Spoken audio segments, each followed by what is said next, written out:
d'Israël contre l'Iran s'invite au sein de l'espace universitaire Kouroukan Fouga de Bamako. Ils débattent du thème « Quel enjeu, quelle implication pour le Mali ?» Cette guerre a des conséquences surtout économiques et sécuritaires sur le Mali, selon le ministre de l'Enseignement supérieur et de la Recherche scientifique, le professeur Bourema Kansaï. Le reportage de Seydou Traoré.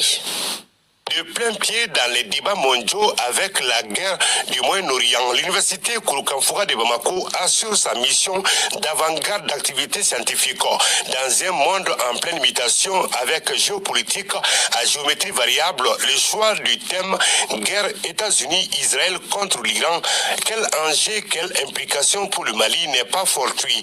Il est important pour notre université de faire connaître aux étudiants, aux enseignants, les enjeux qui sont liés à cette guerre. Il est aussi utile de faire comprendre à nos étudiants, à nos enseignants, quelles peuvent être les implications géopolitiques, les implications sécuritaires, les implications économiques qui peuvent résulter de cette guerre. La conférence de débat animée par des chercheurs et experts en géopolitique était une opportunité d'expliquer de fond en comble la guerre en cours au Moyen-Orient. Ces conflits pourraient nous affecter sous trois dimensions.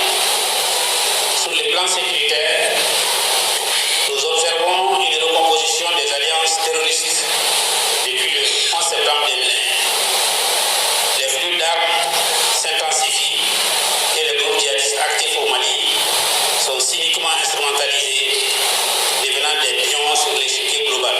Sur le plan économique, l'instabilité mondiale se traduit par une onde de choc palpable. La volatilité des prix des hydrocarbures, la perturbation des chaînes d'approvisionnement et une inflation galopante menacent nos économies et les efforts de développement. Sur le plan de la souveraineté, en tant que nation, nous avons affirmé notre volonté d'exercer pleinement et entièrement notre souveraineté.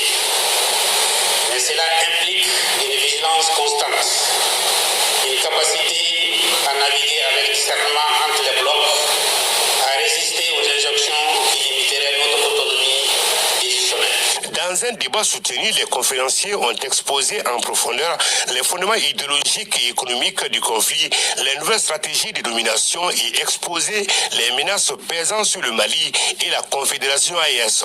Plus de 95% de la population malienne est musulmane, alors que l'Iran c'est un pays foncièrement musulman, donc beaucoup de Maliens peuvent se sentir, en termes de solidarité religieuse, affectés déjà par ce conflit. Mais d'un autre côté, nous sommes dans un monde où le lead, en tout cas sur les questions de libéralisme économique et de démocratie, sont portés par les États-Unis, où certains vont se sentir aussi, n'est-ce pas, dans cette foule-là, impactés par ce qu'on pourrait appeler une sorte de conflit de civilisation qui pourrait être engagé là. Le Mali est un pays essentiellement importateur de certains produits utiles à la vie de la population. Et parmi ces produits, on peut citer les hydrocarbures. À plus de 6000 km à vol d'oiseau du Moyen-Orient, le monde universitaire malien suit avec intérêt cette guerre pour ne pas subir et aussi avoir un narratif venant de ses universitaires.